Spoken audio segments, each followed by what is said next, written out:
শামসেরগঞ্জের ভূগোল থেকে মুছে যাবে আস্তে আস্তে।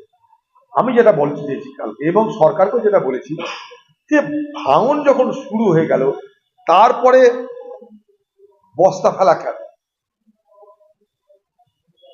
আগুন যখন লেগে গেল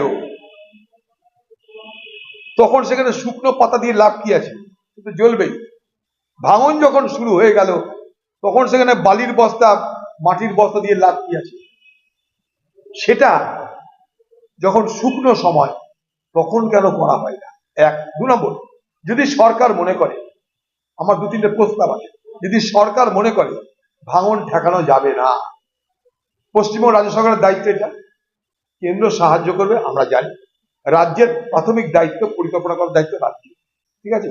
যদি তারা দেখলো যে কেন্দ্র সাহায্য করবে না, তারা বলছে কেন্দ্র সাহায্য করছে না, ভালো কথা, কেন্দ্র সাহায্য না করলেও 100 কোটি টাকা বরাদ্দ হয়েছে, সরকার বলছে পশ্চিমবঙ্গে 3 থেকে 3.5 লক্ষ কোটি টাকার বাজেট হয়, কয়েকশো কোটি টাকা মুর্শিদাবাদ মানুষকে দিলে অসুবিধা কি আছে?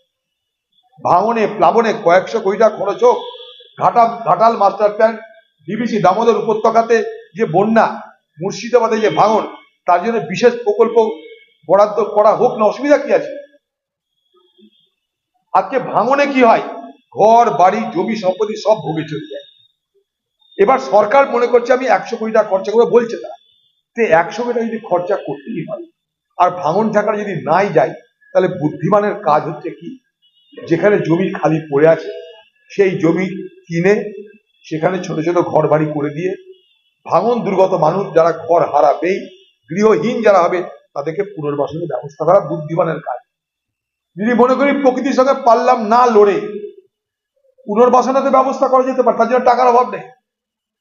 পশ্চিমবঙ্গ সরকার কমসে কম ভাঙন দুর্গত মানুষদের তাদেরকে নতুন জায়গা কিনে তাদেরকে বসতি গৃহের নির্মাণ করে বসবাসের ব্যবস্থা করে দিক। 100 কোটি টাকা জলে যাবে সবাই জানছে। যদি 100 কোটি টাকা জলেই যায়, কোনো কাজ যদি নাই হয়, ভাঙনে যদি সব চলে যায়, অথচ কাগজে কলমে দেখানো হবে যে 100 কোটি টাকা খরচা হলো, এই খরচাটা লোককে ধোকা দেওয়ার জন্য। এই ধোকা না দিয়ে সেই টাকায় জমি কিনে সেখানটায় বসতি স্থাপন করাটা বুদ্ধিমানের কাজ, এক। 2 নম্বর, যে সমস্ত পরিবার ধ্বংস হয়ে যাচ্ছে তাদের পরিবারের একটা করে মানুষকে ছোটখাটো চাকরির ব্যবস্থা পশ্চিমবঙ্গ সরকার করে দিক, এটা আবার দুটো দাবি। হ্যাঁ, আমি বলে এসেছি এখানটাই, আমরা প্রথমে বিডিও অফিস, এসডিও অফিস, মুর্শিদাবাদের ডিএম অফিস, তারপর আমরা কলকাতা গিয়ে ধর্ণা অবস্থান।